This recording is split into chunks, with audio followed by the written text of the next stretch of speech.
Okay. Today it's my great pleasure to introduce Fajr bin Rashid and Tasneem Hassan. They're going to be presenting curriculum and instruction. Ms. Fajr is a published researcher. She has 13 years teaching experience at the tertiary level in Kuwait. Her bachelor's degree in English literature and her master's degree in comparative literature and cultural studies were awarded to her by Kuwait University. She's previously served as a board member in TESOL Kuwait. Ms. Tasneem Hassan is currently an English language instructor at the Australian College of Kuwait, next door to me. She previously taught in Kuwait University and the Arab Open University. She holds a bachelor's degree in English language and literature and a master's degree in comparative literature and cultural studies from Kuwait University. I proudly give you Ms. Tasneem Hassan and Ms. Fajr bin Rashid. Thank you, Anne. Okay, you may start, please. Thank you, Anne. I'm just going to share my PowerPoint now. There you go. Okay. Can you see our PowerPoint? Yes. Okay. Go ahead, Tasneem. Okay, all right. Good afternoon, everyone, and thank you for joining us today. The purpose of this presentation is to discuss and shed light on a small case study that Fajr and I worked on last year to observe an instructor's repair strategies in a higher education institution within Kuwait. If you could move to the next slide, please, Fajr. Thank you. As you can see, here's our presentation outline. In the third section of this presentation, I'll be discussing in more details the methodology that was used and how we went about with the data collection. But to start with, I'll be discussing output, as to understand repair strategies, we need to understand the importance of learner output. The two are, of course, interconnected. If you could go to the next slide, please. Thank you. So the term output is used in SLA research to refer to the act of producing language through writing and or speaking as part of the SLA process. Swain argues that learner output has a role in pushing learners to produce or to process language more deeply and with more mental effort than does input. And sometimes under some conditions, output facilitates second language learning in ways that are different from or even enhance those of input. So Izumi writes, to quote, "The greater learning evidenced by the output subjects suggests that output triggers deeper and more elaborate processing of the form, which leads them to establish a more durable memory trace." So learners can therefore assume autonomous and more active roles in second language acquisition through producing the target language when using output. So my colleague Fajr will now go ahead and discuss the literature review.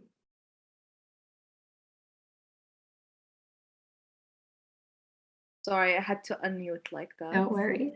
To share it. One. All right. Can you hear me, everybody?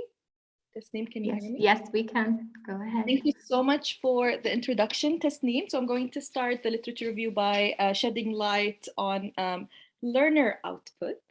As you know, Swain's learner output hypothesis came in response to Krashen's comprehensible input hypothesis.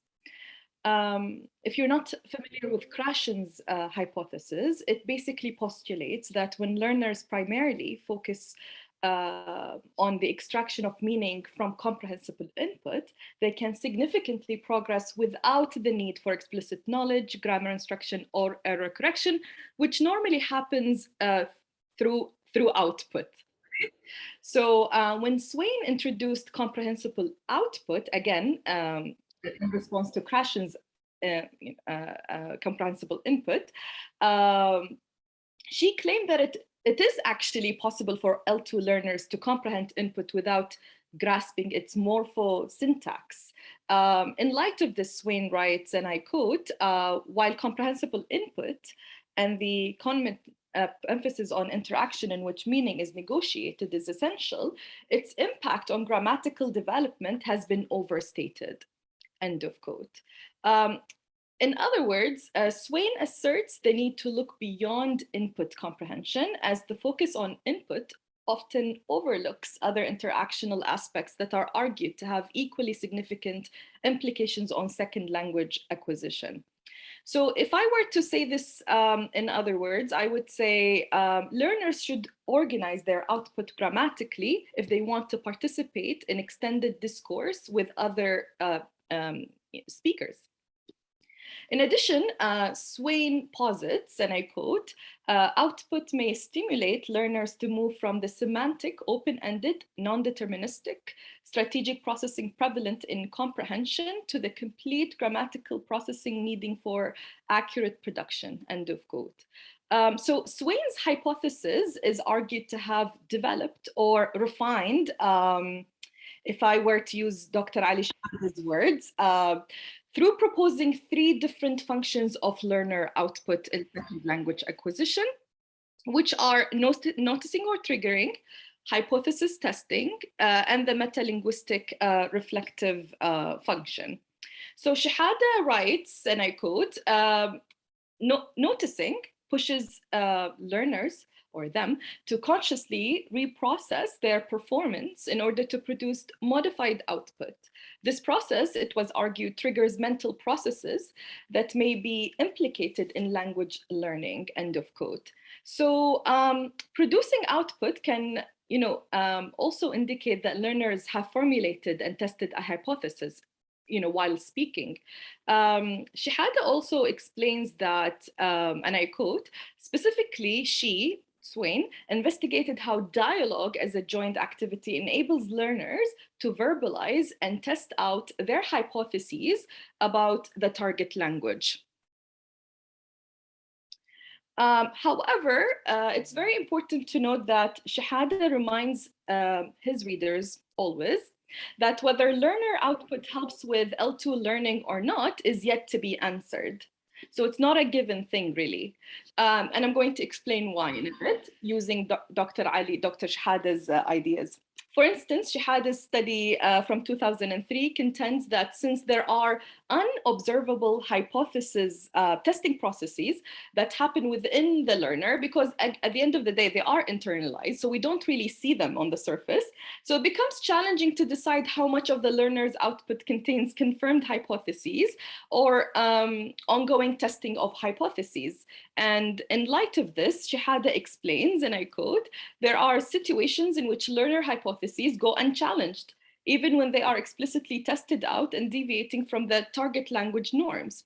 These include when interlocutors, for example, native speakers in particular, don't really, in this case, teachers really, or class instructors, when they don't provide negative evidence or corrective feedback, as shown in his study of 2003, and when the interlocutor is unable to provide corrective feedback as well. So we have to keep in mind that these these processes, or these innocent, I would call them innocent, really innocent mistakes, do happen in the classroom when teachers, don't challenge learners' errors and then hopefully try to repair them with the learners.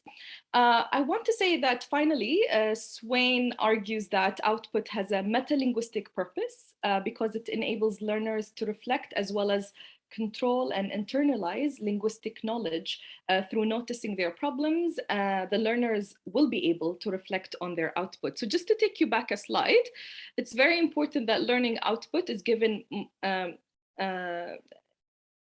significant attention in class, because it doesn't only help students notice errors, it also helps them test their hypotheses as well as reflect metalinguistically on their output. So I'm going to move on to talk about repair, which is really the core of our presentation. again, like my colleague Tasneem has mentioned, it's very important to look at output before we explain repair, because repair wouldn't happen if output doesn't exist in class. Students need to speak for teachers to help repair. And of course, repair in this study was mainly in relation to spoken output, but you can definitely argue that written output is also should be included in this equation. But of course, other, the literature about it is different. So we just wanted to focus on spoken output and ways to repair that.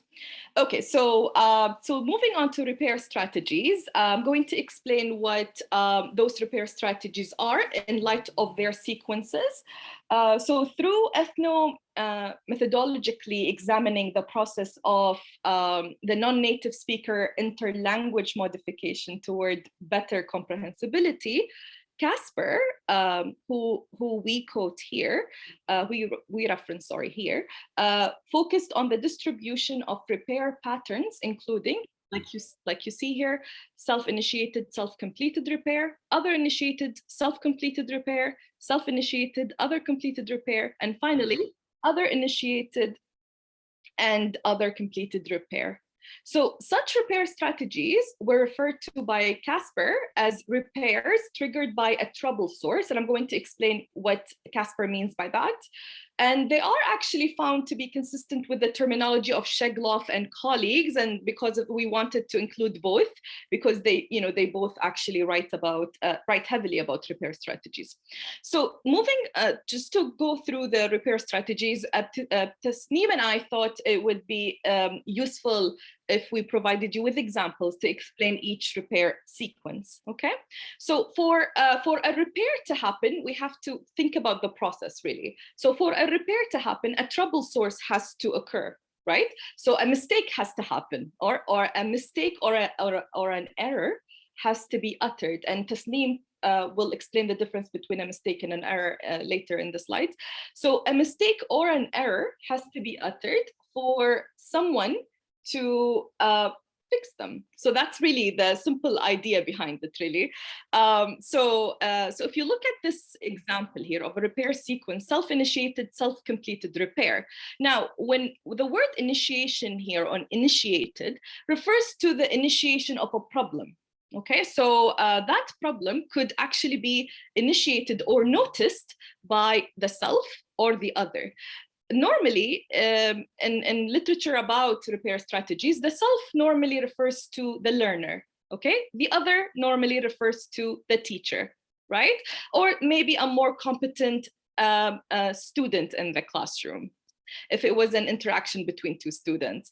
But the majority of the cases, the self refers to the student and the other refers to the teacher, okay?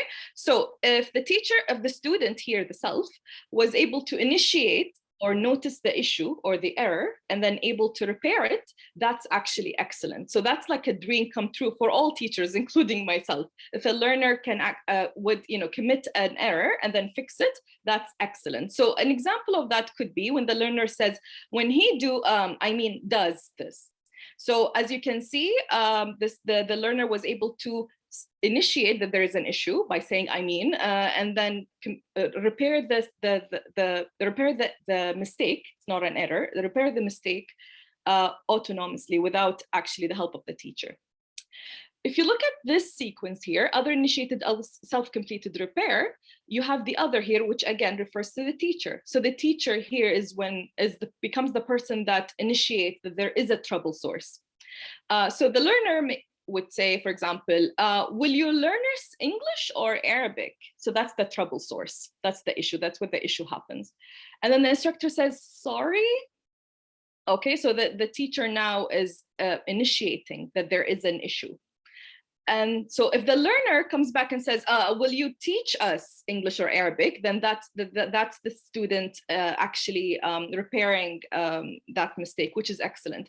So the literature always says that if teachers rely on these two different sequences in class, that would be amazing, because it allows the learner some time, ample time to reflect on their mistake, even if it takes them a minute or two. Allow your students to think about what they've said, and then allow them the chance to repair the mistake.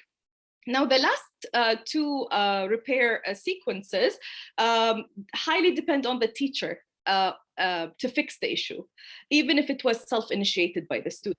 So an example of that would be the learner saying, "Miss, do we need to give you the one we put our homework in? I forgot its name." So the student knows that there is an issue. So they're initiating the fact that there is an issue. And the instructor doesn't give the learner a chance to fix that, but automatically says, "The assignment portfolio, you mean?" So that's the teacher completing the error. Okay, so other repair. The last one is actually the worst one, because and I'm going to explain why. And it's when the learner, for example, says, "I made a car accident," and then the instructor goes, "You had a car accident." So you can see that the instructor here, what the instructor does is that they actually initiate that there is an issue, but fixes it. I would definitely argue that this is the worst sequence to use in class, because not only that you're as an educator, you're not allowing your students to think about the issue, to think about the mistake or the error. You're not, and it's not about just not allowing them the chance to fix it, but what instructors do in this case is that they assume that the student realized that, oh, they shouldn't use made, they should use had. Some students might think, oh, that's an alternative way to say that I had a car accident. Then, that's fine. I can say made and I can say had. And because of that, Tasneem and I argue that that is actually the worst sequence to use in class, which again agrees with the literature about repair strategies. Yeah. Okay, so moving on, Tasneem and I use Dr. Ali Shahada's literature references very heavily, because we are very proud of him being an Arab, a regional researcher who writes about very important topics in the linguistics field. So we do recommend that you read all of his articles if you are interested in this topic. So Dr. Shahada's coined term, modified comprehensible output, refers to the non-native speaker's ability to modify their interlanguage in response to self-initiation and other initiation in native, non-native interactions and non-native interactions on two communication tasks, the picture dictation of exchange tasks, which he actually explains in his article. Again, I do recommend that you read that article. Very interesting. Why? Because negotiation is a form of allowing students to think about what they utter, right? So negotiated interaction has, therefore been argued to have a significant role in producing comprehensible output through interaction.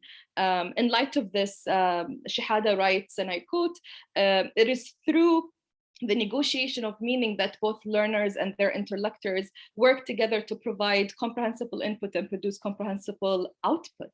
End of quote.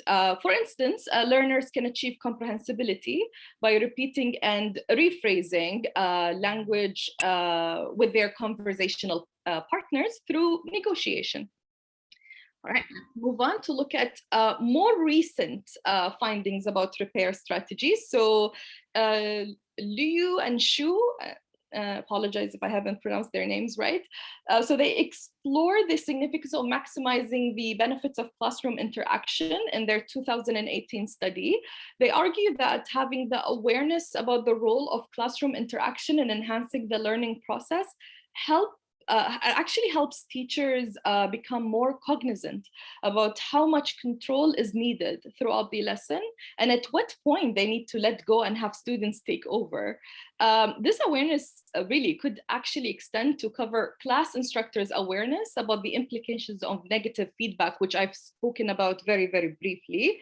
For instance, McDonough's 2005 study, which explores the impact of negative feedback and learners' responses on question development as part of English language acquisition, posits that in response to negative feedback, learners who engage in self-corrected or modified output show more development in their use of the target structure. So you need to make sure that your students are engaged in self-corrected or modified output in order for them to develop their language, really. And in light of this, McDonough explains, and I quote, sorry, although the negative feedback variables were not predictive of ESL question development, clarification requests were positively correlated with both ESL question development and modified output. This suggests that clarification requests play an indirect rather than direct role in ESL question development by facilitating the production of modified output, end of quote. This, interestingly, in fact, empirically supports the output hypothesis put forth by Swain, as well as reinforces claims for an association between modified output and ESL question development in McDonough's 2005 study. All right, let's move on. All right, so moving on to online teaching and learning. This is the last section in my our literature reviews part.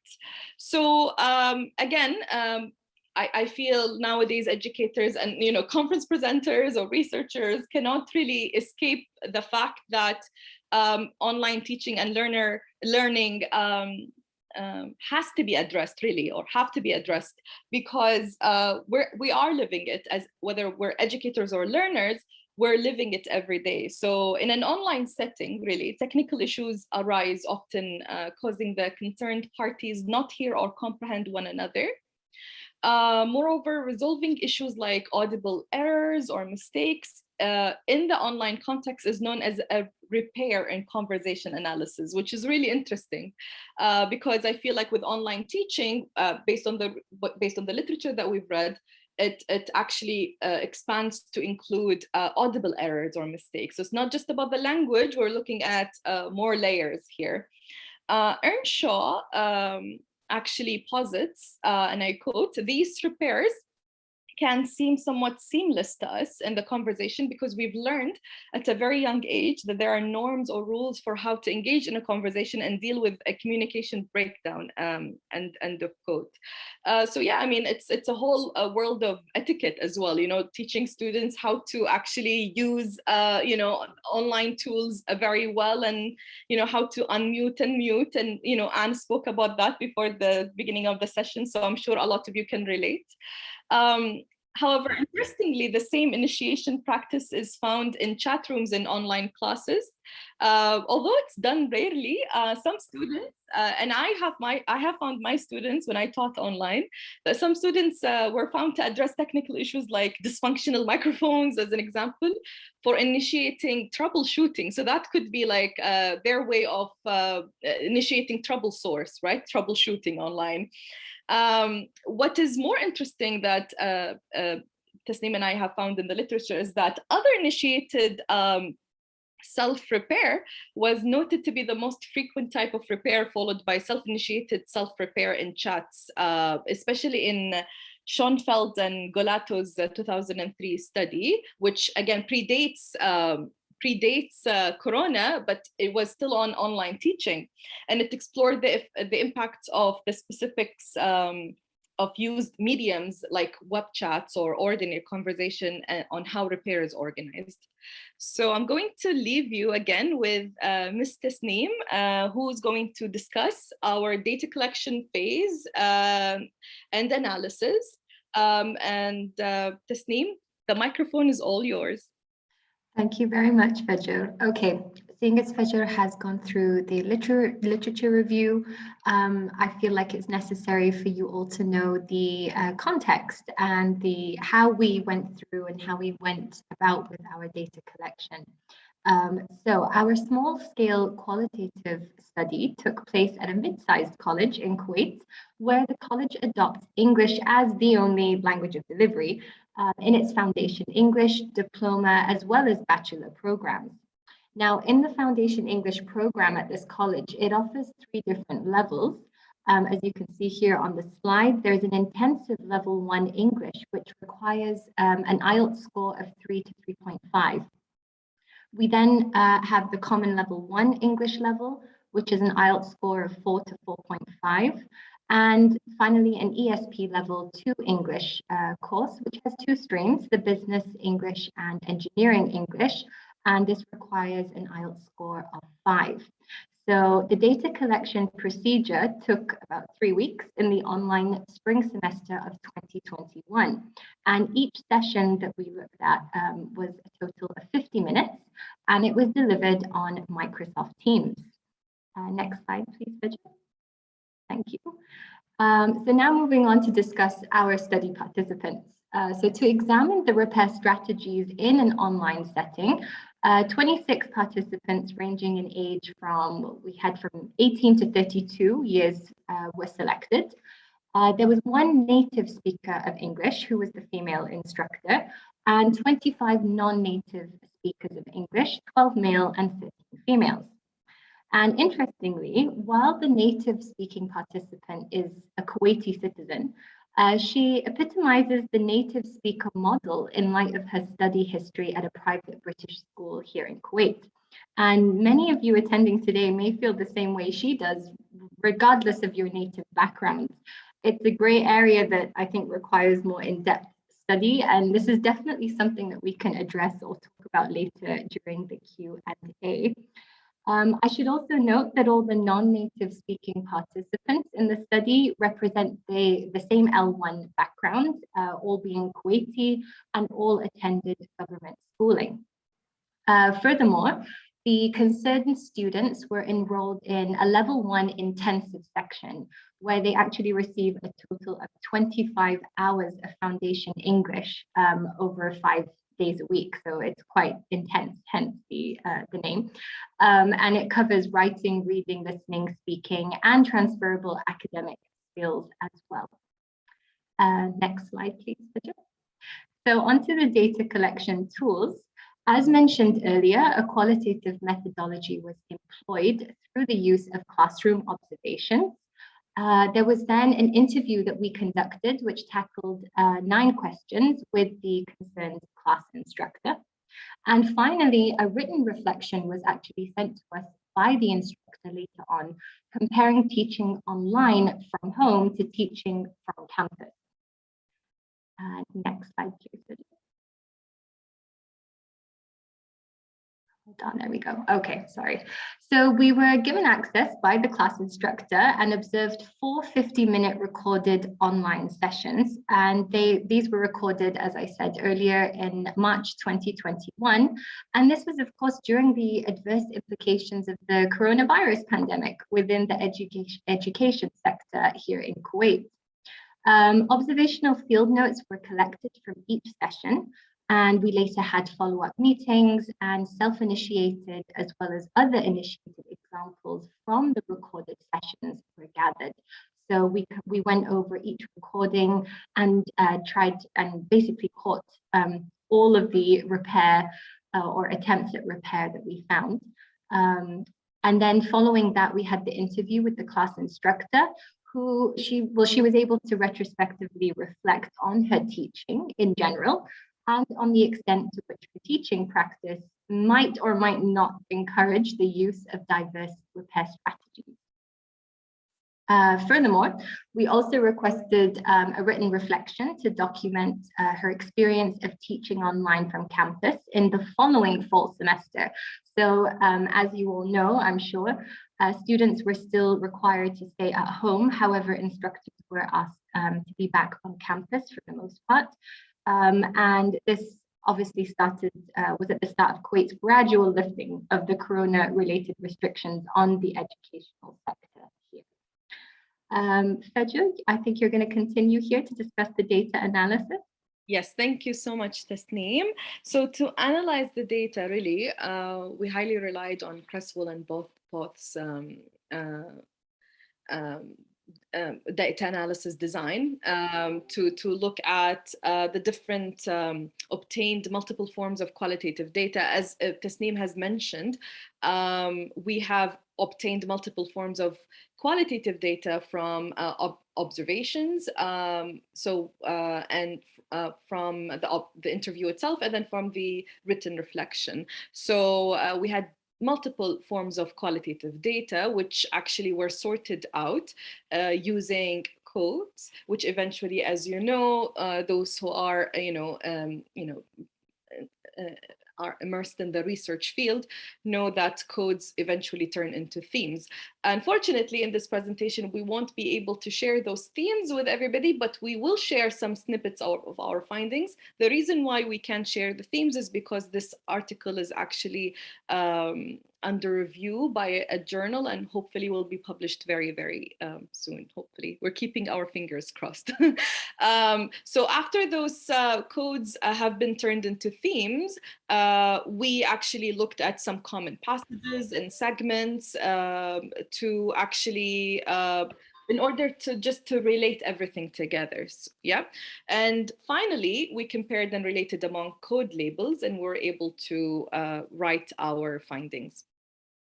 So for the findings, we want to, first of all, share with you some of our observational notes. As Tasneem has mentioned, we have actually observed 4 sessions with the same class instructor and the same students. So in the first session, we've noticed that there was a heavy reliance on other initiated, other completed repair. And an example of that is the instructor of that class said, "What do you say in the conclusion?" And the learner says, "Advices." So the instructor goes, so stresses the right morphological form through intonation and says, "Advice, yes." The learner remains quiet. Okay, the second session, we have noticed that there was, again, a heavy reliance on other initiated, other completed repair, which if you remember my section from, that slide from the literature review section, it was actually the least favorable sequence that Tasneem and I see. So, but unfortunately, there was a heavy reliance on that. But we did find a very rare instance where the student was able to self-initiate and self-complete their repair. And we have given you that example in this table. So the learner said, what you wrote about or what you will talk about. So that was great to see during the observation. As for the third session and the fourth session, unfortunately, we go back to noting a very heavy reliance on the fourth sequence, other initiated, other completed repair. The example in session 3 is when the instructor says, "Where is number 7?" The learner says, "Up number 6." And then the instructor says, "Above number 6." In session 4, the instructor says, "Okay," says student's name, "go ahead and read." The learner reads, "Definition of lance." The instructor interrupts the learner, says, "Illness." Learner says, "Ills." And then the instructor says, "Illness." Now, this is a very important example to shed light on, and I guess it goes, I think it echoes what I have said earlier about the fact that when teachers use other initiated, other completed repair heavily, most of the time students are not really aware that that they actually made a mistake. And sometimes if they are aware, in this case, this learner is aware that they made a mistake, they tried to modify it and it didn't work. So, which tells us that even if we sometimes fix the mistake for the student, it doesn't necessarily mean that the student has learned it or has acquired it. So it's very important to think about that when we approach errors or mistakes in the classroom. So, but from our post-observation interview, we had a lovely chat with the class instructor, who we believe overall did a very good job in class. The students enjoyed the classes very thoroughly. And so we spoke about many different interesting issues and topics in the interview. And one very interesting finding that we would like to share with you is in relation to conferences, right?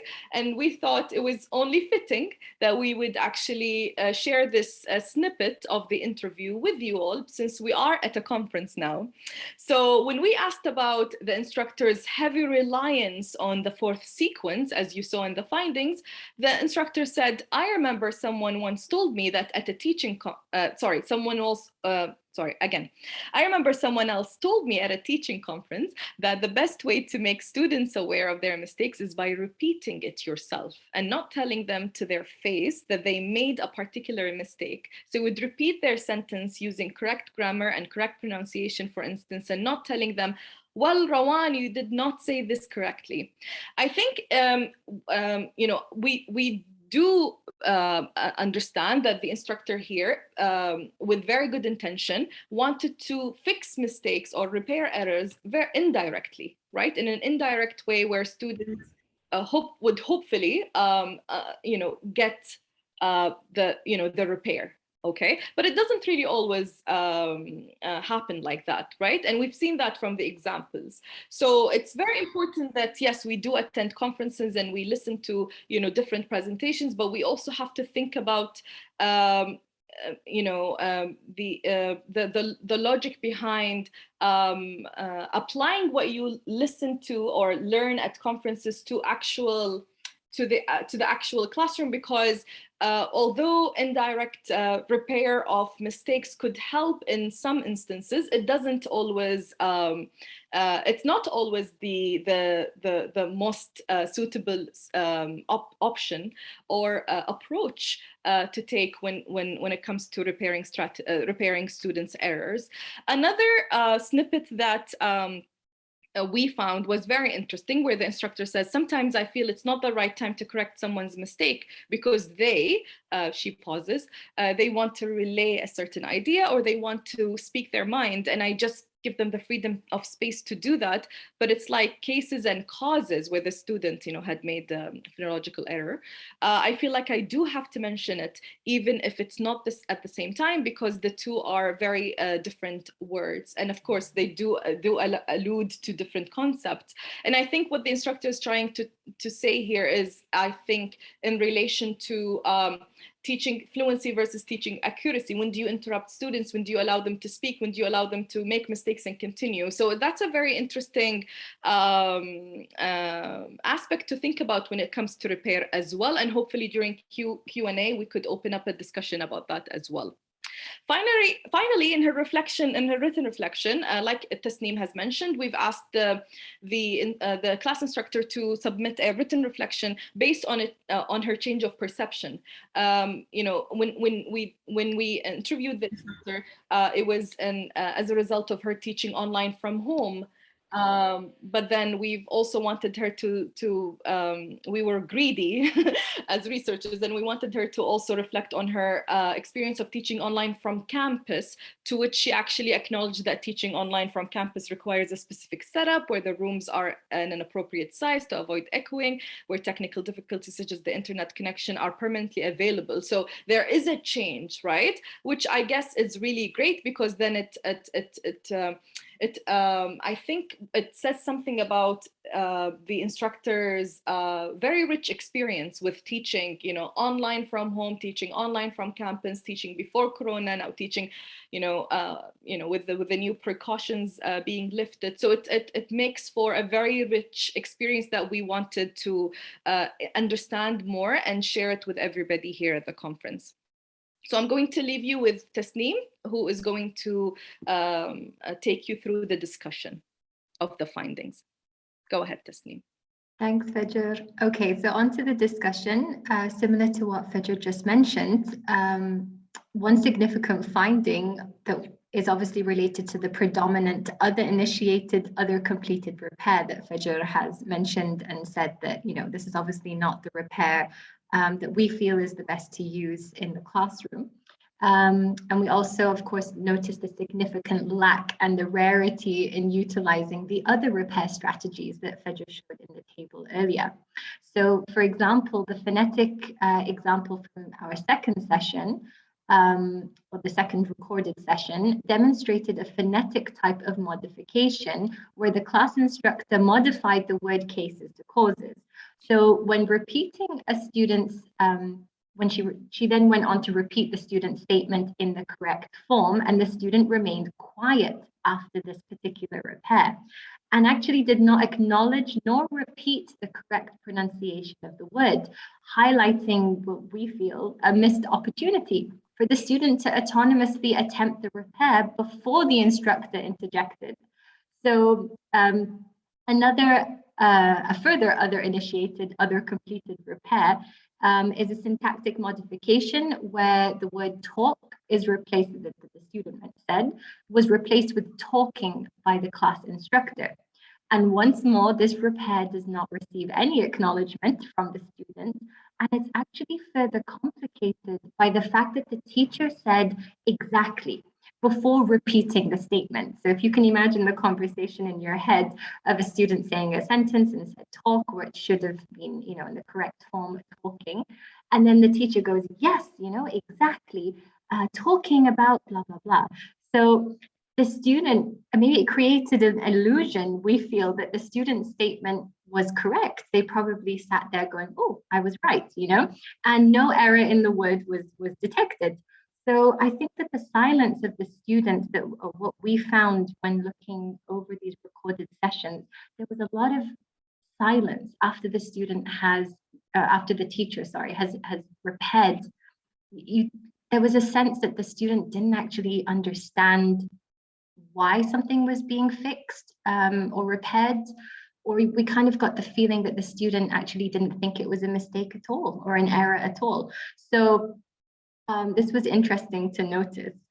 Repeating students' mistakes in correct form after the students have uttered them was a consistent strategy used by the instructor. And this was recognized by the teacher, who later in her interview said, quote, "That would be my predominant strategy," after being encouraged by advice that she'd received at a teaching conference.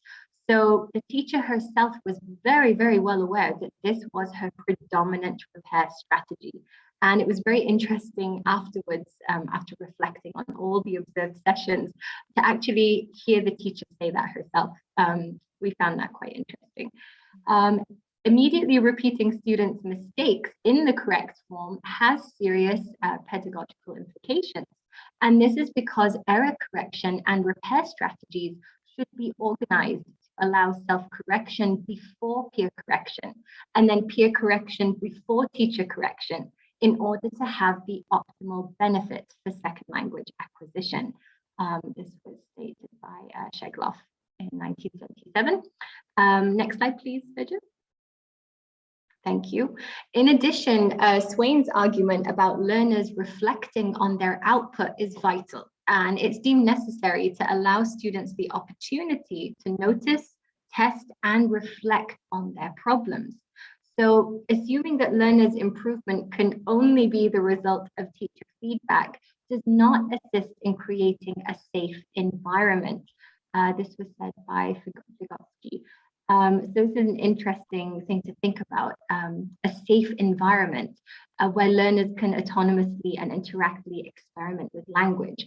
So when we use repair in the classroom as teachers, are we creating a safe environment? This is something that we need to think about and ponder over. So immediately repairing or correcting learners' utterances without employing at least indirect correction or other strategies that would allow the learners to attempt to repair themselves is believed to influence how learners would behave, react to, and employ repairs accordingly. And what is interesting to note here is that actually in the interview, the instructor found that online teaching was not a hindrance for having influenced the repair process in her classes. So she clearly said, I had no problems whatsoever. Teaching online didn't change or affect the way that I would repair a student's error or mistake. And it was actually, instead, to quote her, it was positive. It was viewed positively as she discussed her great internet connection and her ability to teach comfortably from her own home. Next slide, please, Bridget. So on to our conclusion. It's recommended, so leaving you guys with some recommendations here. It is recommended that class instructors attempt repairing errors before mistakes, because while errors are believed to connote a lack of linguistic knowledge, mistakes are usually accidental and can actually be corrected immediately by the learner. This was said by Ellis. As Fajr, I believe, mentioned earlier, that there is a difference between mistakes and errors, as Ellis mentions here, because errors are something maybe that's repeated continuously by the student. So as the instructor, you will know when your student is making an error. It's something that they say maybe in more than one class over and over again, whereas a mistake is something that maybe just happens by chance. And if a teacher jumps in to correct it, it hasn't given the student the chance or the ability to fix it or fix it themselves. More importantly, instructors are encouraged to provide opportunities for learners to engage in self-corrected or modified output, as such engagement shows more development in their use of the target language. So, thinking of this, and to end our presentation today, we would like to pose two questions that you're free to answer in the chat box or to share with us now in the Q&A. Our first question is, has encouraging learner output been challenging in online teaching for you? Do you feel that it's been a challenge, or has it been quite easy, as our research participant mentioned? And how important is it to consider when, or how important is it to consider when, why, how, and whose errors to correct in the classroom? How do we go about this? So we really hope that today, after listening through this, that you have thought about your own way of repairing within the classroom. I hope that you've kind of pondered over it and thought, well, how do I do it? How do I fix students' errors and mistakes? Do I give them the chance to? Do I jump in immediately? Do I ignore it completely? I mean, this is all natural, and it's why we wanted to present this for you today. So thank you so much for listening, and I'd like to open the floor for any questions. Okay, just one moment, please. Thank you so much, but I want to share the link for people if they want a certificate of attendance for the conference. If you would please go here, here's the address. Also, addressing the question, the person who said, can we get the handout after this presentation? But the problem is we are not provided with the handouts. So you would have to contact the presenters if they are willing to share their handouts. Okay, thank you. Now for the questions, please.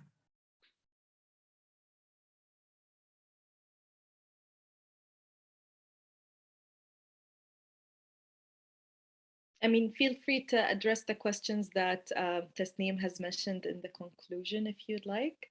So has maybe encouraging students to, has encouraging students' output been challenging in light of online teaching thus far? What do you think about that, everybody?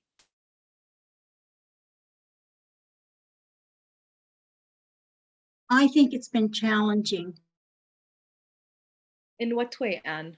Because it's one thing when they're in a classroom, because when they're in a classroom, you can walk around the classroom and quietly work with them. But if they're online, unless you go into a breakout room, and God only knows what the rest are doing while you're in the breakout room with them, then it would be like correcting people in front of everyone else. I wouldn't like it, so why would my students like it? So that, for me, it's been a challenge. Very interesting. And, I think, the class instructor has talked about, and Tasneem can actually maybe elaborate on that more, but she's talked about not wanting to embarrass students when she addresses, mistakes or errors. And we find this a very legitimate point to think about. We don't want to, interrupt students every time, and we don't want them to hate the learning process or hate the language, really. So there are very important and very useful approaches that can be used in light of this. So we're not, maybe the educator's tone towards approaching mistakes or errors could be, evaluated by the instructor, him or herself. I always, when I start to, approach students' errors, I always, first of all, thank them for trying. And so I say, well done, I do agree with you, but let's just go back a minute. And then, so if it's a morphological error, I would write it on the board and I say, how do we make this sentence better? His sentence, Ali's sentence is wonderful. How do we make it better grammar-wise? So, and I find students, putting their hands up, and Ali himself, for example, let's imagine it's Ali, not really minding it. So I guess it's all about your tone as well. I think I saw Iman's hand up. Iman, feel free to unmute yourself and share your thoughts.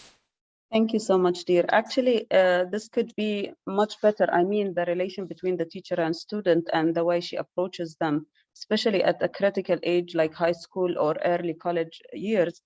For example, at the end of the academic year 2019 and 2020, where, for example, I had my students, I know them for sure, and I've met them and lived with them through the whole year. And at the end, all of us had to shift to online learning. So you know what each student likes or doesn't, shy student or so on. Yeah, this works with this person and this doesn't work with this and so on. But the next year, when in the beginning of the year for other teachers, when they met students or taught them for a very long time without even meeting them in person. And this takes much longer time to get to know them because many encounters, many situations and consequences are like hidden. You cannot just observe all of these things that were happening physically in front of everyone. And luckily, thanks God, things are going to be back soon, hopefully. And we wish health to everyone. Thank you, dear. Thank you, my dear. And Iman, can I be a bit greedy with you? Iman is one of my close friends. And so I know that because we had a chat about her teaching this semester, last semester, my bad. And the fact that students, even in physical classrooms, it was very hard for Iman to get college students to actually speak up. And, so I guess sometimes encouraging students' output could be challenging in physical classrooms. Wouldn't you agree, Iman? Yes, true, dear, especially if you are new to them. As I said, you did not get to know them well. They are not comfortable to share ideas or so on. And some of them, as I said, the critical age is different. Sometimes they feel insecure to share things. Their classmates are new to them. You are new to them. They do not know the reaction of those people and how they are going to judge them or so on. Actually, when we shifted back to online, I faced a worse problem of like, oh, my mic doesn't work and I'm not at home. I cannot open the mic now. There are many people around me. So many of them were finding excuses, and I would ask them to write responses in the chat box instead of just saying out loud the answer or discussing their research questions and so on. So in fact, the problem resides in like finding more excuses. Yani, there are many ways to avoid communication. Output will be reduced. Interaction with students, which is healthier for output to be nourished and practiced, to be repaired more naturally, let's say, for students in a more friendly manner, is reduced, unfortunately. Thank you, dear. Thank you, Iman. Thank you for your contribution. You're most welcome, love. Thanks. Would anybody else like to share their experience thus far? I mean, we're happy to take questions if you have any questions.